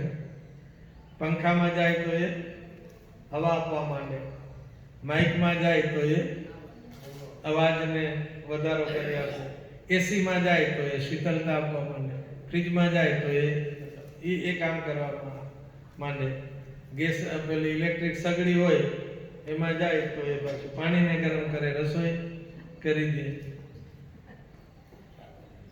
એ ઇલેક્ટ્રિક ટ્રેન હોય એના તારમાં જાય તો એનાથી એ રેલગાડીને સ્પીડ આપે, ગતિ આપે. કેટલું બધું કામ વીજળી કરે છે. પણ એ વીજળી દેખાય નહીં. તાર હોય, તાર દેખાય પણ વીજળી ના દેખાય. છે ખરી પણ દેખાય ને, એનો સંચાર છે. નરી આંખે જોઈ શકાતું નથી. એટલે જે બધું હોય એ આપણે જોઈ શકીએ એવું જ ના હોય. આંખથી ના દેખાય પણ સ્પર્શથી ખબર પડે, સ્પર્શથી ખ્યાલ આવે, આંખથી ના દેખાય. તો જગતના પદાર્થ છે એ કેટલાક દેખાય નહીં પણ હોય તો ખરા. પરમેશ્વરનું ચૈતન્ય, બ્રહ્મ ચૈતન્ય એ એવું છે કે એ આપણી પાંચેય ઇન્દ્રિયોમાંથી એક ઇન્દ્રિયથી ના દેખાય. એની અનુભૂતિ થાય પણ તમે આંખથી એને જોઈ ના શકો, એટલે અદૃશ્ય છે. ત્વચાથી એને સ્પર્શ ના કરી શકાય, એટલે અસ્પૃશ્ય છે. નાકથી એને સૂંઘી ના શકાય, કાનથી એને સાંભળી ના શકાય. તો એ અદૃશ્ય છે, અગ્રાહ્ય છે, અસ્પૃશ્ય છે. આપણી પાંચે ઇન્દ્રિય ને શ્રોત્રમ ચક્ષુઃ સ્પર્શનમ ચ રસનમ ઘ્રાણમ, પંચ જ્ઞાનેન્દ્રિય એ કોઈ ઇન્દ્રિયથી એનો અનુભવ ના કરી શકાય, પણ એની અનુભૂતિ સત્તાનો અનુભવ થાય. કોનાથી થાય? જ્ઞાનથી થાય. મનસે વેદમાપ્તવ્યમ, મનથી જ્ઞાનથી એની અનુભૂતિ થાય. હું છું એવો અનુભવ આપણે કરીએ છીએ ને, આપણે તો છીએ ને, હું છું એવું તો બોલીએ ને આપણે. તો એ હું કોણ? આત્મા. હું એટલે આત્મા, અહમ અસ્મિ. તો હું છું એવું કહીએ તો એ હું છું એનો અનુભવ કોણ કરે? મનથી આપણે અનુભવ કરીએ, અંતઃકરણ ગોચર. આપણું અસ્તિત્વ એ આપણે જ સમજી શકીએ. એ સ્વયં પ્રકાશ છે. એના માટે કોઈ બીજાની જરૂર નથી પડતી. અંધારામાં ઘડો હોય એને જોવા માટે બીજા પ્રકાશની જરૂર પડે, પણ જે દીવો હોય એને જોવા માટે બીજા દીવાની જરૂર ના પડે.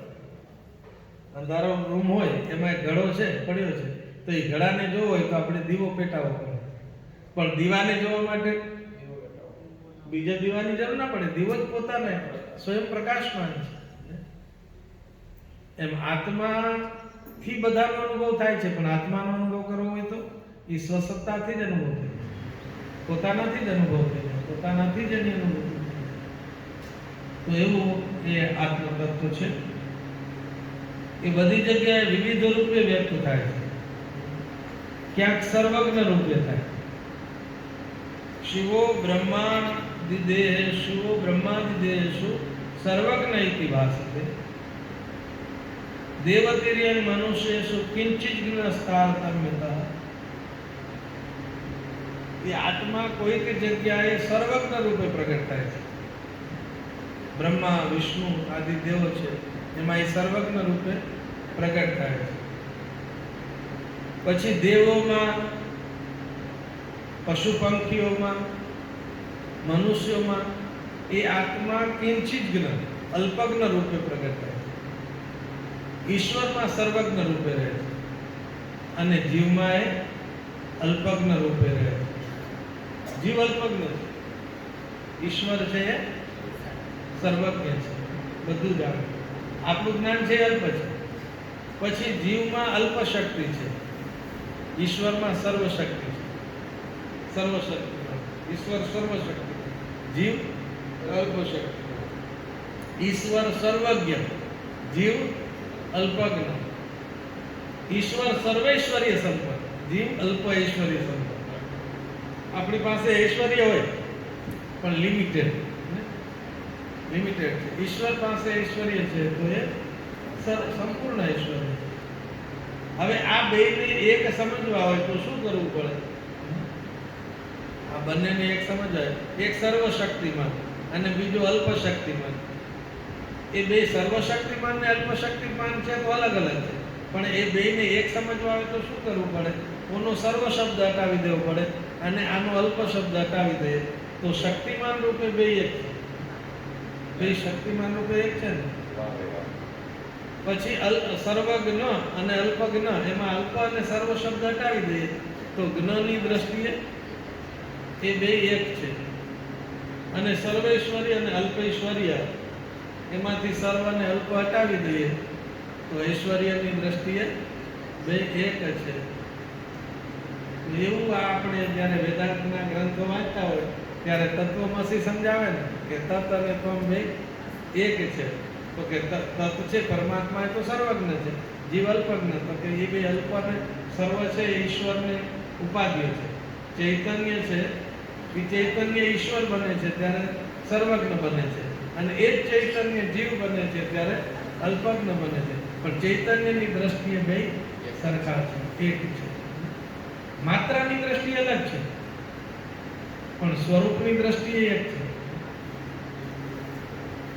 એક દરિયામાંથી આપણે લોટો પાણીનું ભરીએ તો પેલું દરિયાનું પાણી અને લોટાનું પાણી એ માત્રાની દ્રષ્ટિએ અલગ છે, એનું માપની દ્રષ્ટિએ અલગ છે, પણ પ્રકાર ક્વોલિટીની દ્રષ્ટિએ એક છે. ક્વોન્ટિટી બદલાય, ક્વોલિટી એક છે.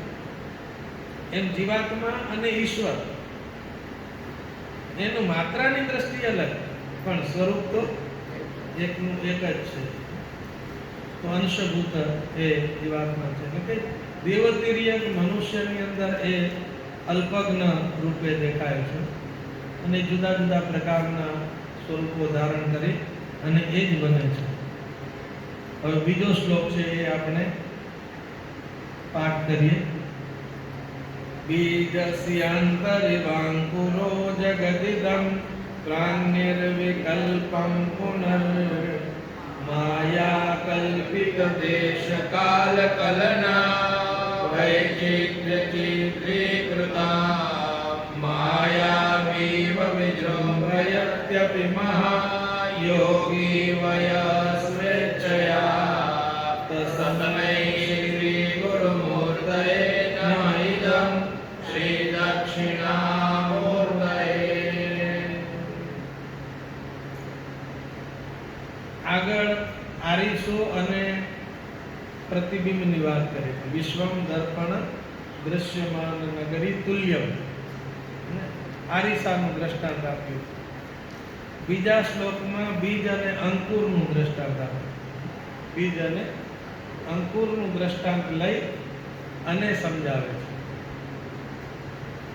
શિક્ષણ શાસ્ત્રના સૂત્ર હોય ને, શિક્ષા સૂત્ર, એમાં કેટલાક નિયમો બતાવ્યા હોય કે દ્રષ્ટ તરફથી અદૃષ્ટ તરફ જવું, જ્ઞાત તરફથી અજ્ઞાત તરફ જવું, વ્યક્ત તરફથી અવ્યક્ત તરફ. એટલે વ્યક્તનો આશ્રય લઈને, મૂર્તનો આશ્રય લઈને, દ્રષ્ટનો આશ્રય લઈને, સ્થૂળનો આશ્રય લઈને સૂક્ષ્મ, અમૂર્ત, અવ્યક્ત, અદૃષ્ટ એની સમજ આપવાની. આધાર લે સ્થૂળનો અને સમજાવે સૂક્ષ્મ. એને સંસ્કૃતમાં એક ન્યાય કહે છે, દ્રષ્ટાંત. એને શાખા અરુંધતિ ન્યાય. શું કહે છે? શાખા અરુંધતિ ન્યાય. અરુંધતિનો તારો, સપ્તર્ષિ મંડળમાં સૌથી નાનો તારો એ અરુંધતિનો તારો છે. હવે એ અરુંધતિનો તારો આટલા ગગન મંડળમાં વિસ્તારમાં કોઈને બતાવો હોય કે આ અરુંધતિનો તારો, જેમને ખબર નથી એને સમજાવો. અરુંધતિનો તારો કોઈ દિવસ જેને જોયો નથી. આપણામાંથી કોણે અરુંધતિનો તારો જોયો? અહીંયા અરુંધતિનો તારો.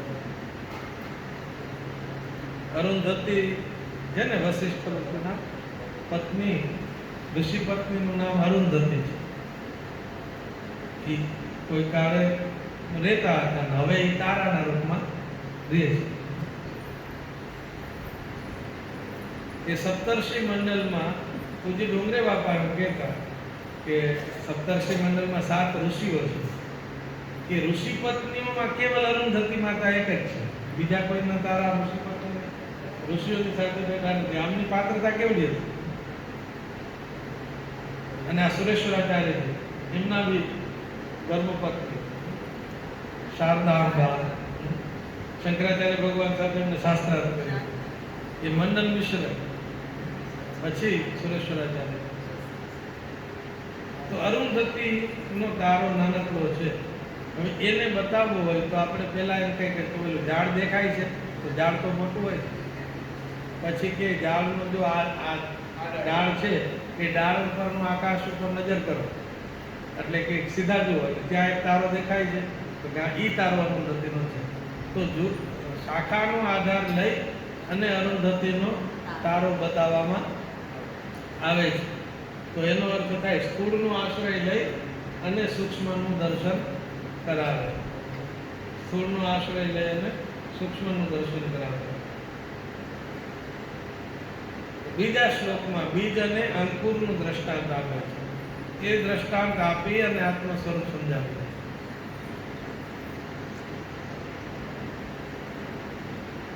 નાના બાળકને આપણે એવું કહીએ, વડલાનું એક બી લઈને, વડલો હોય એનો ટેટો હોય ને, એ ટેટામાં તો ઘણા બધા નાના નાના બી હોય, ખસખસ જેવા એવડા બી હોય, સાવ નાનું. હવે એ એક આંગળીના ટેરવા ઉપર એનું બીજ લઈ અને કોઈ છોકરાને આપણે સમજાવીએ કે જો આ આંગળીનું બી છે, અને એક વડલા પાસે લઈ જઈએ અને એને એમ કહીએ કે આ બી છે ને એમાં આ વડલો છે, આ બી છે એમાં આખો વડલો છે, તો એ બાળક શું કહે? વડલાના બીની અંદર આખો વડલો પડેલો છે એવું સમજાવીએ કોઈ બાળકને, તો એ જ્યાં સુધી સમજતો ના હોય ત્યાં સુધી તો સ્વીકારશે નહીં કે આ વડલો કેવડો અને આ બી કેવડો, આમાં થોડો એવડો, પણ એમાં છે એવડો. આપણે ઘણા બધા ગ્રંથો વાંચ્યા, સમજ પડી, એટલે એ દ્રષ્ટાંત આપણે સ્વીકારી શકીએ છીએ કે હા, વડલાના બીમાં વડલો હોય છે, અને એ વડલો છે એ કાળક્રમે કરીને એ બીમાંથી પ્રગટ થાય છે. આપણે પેલા જન્મ્યા હતા ત્યારે કેવડા હતા? નાનકડા હતા ને? બધાને યાદ છે? ભૂલાઈ ગયું? અવળા હતા.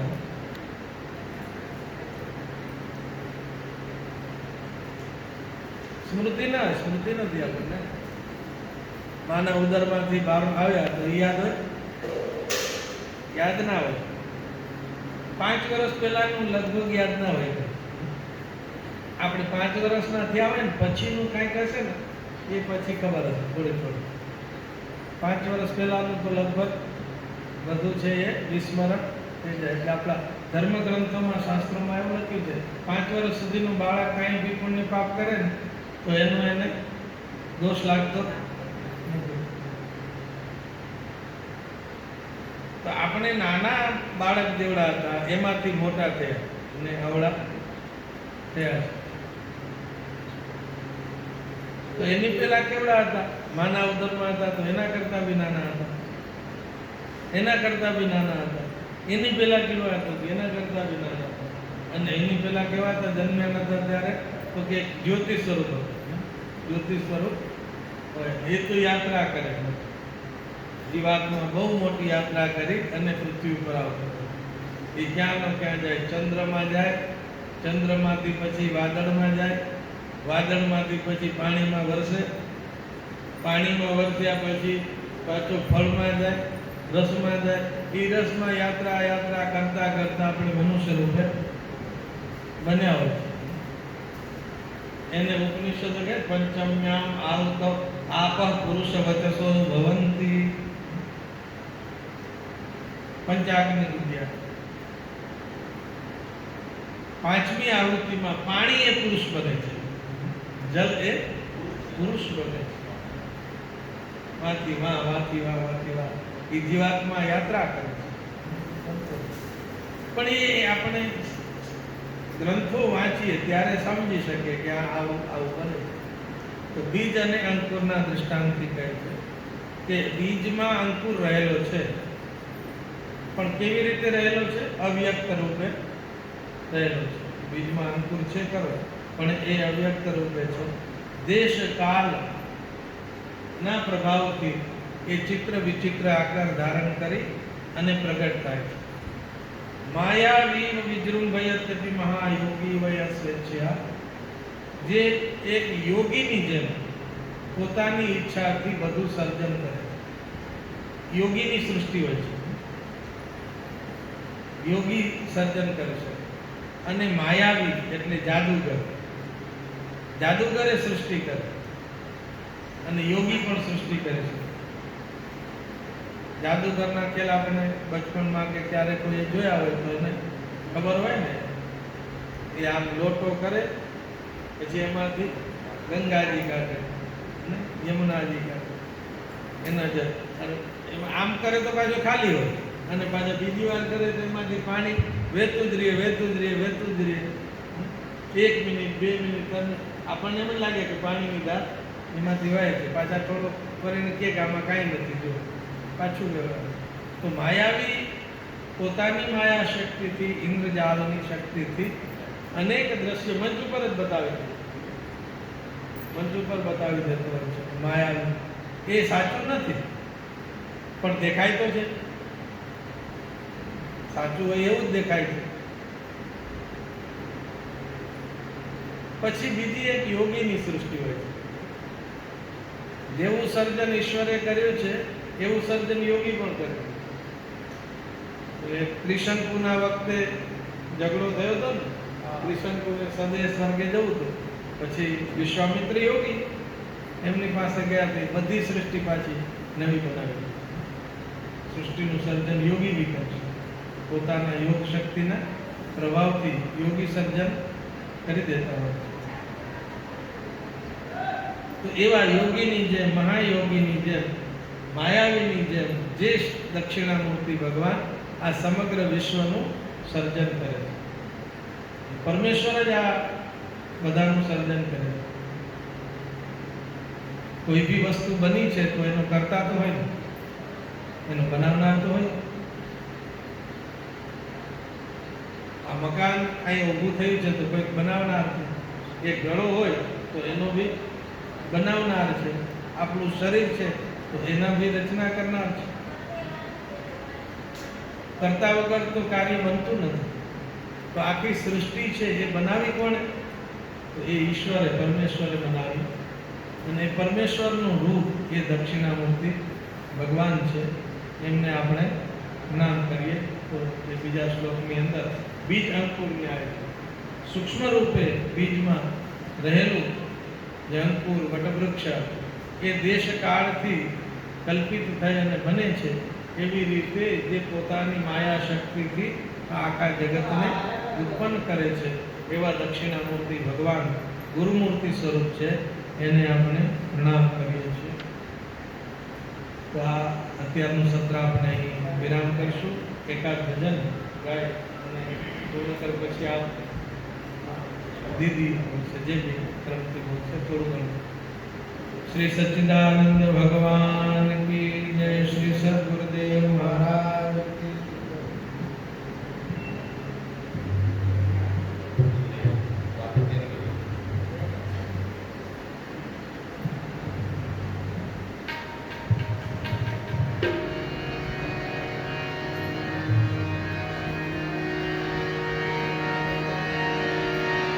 अरे काम नहीं कोई पार कराते, अजब रची कराते,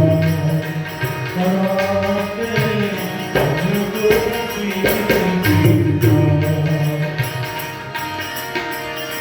काम नहीं कोई, काम नहीं कोई पार कराते, अजब रची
સૌને પ્રભુજી આપે સૌને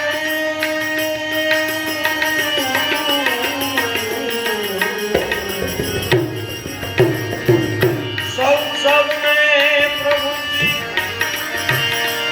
આપે સૌનો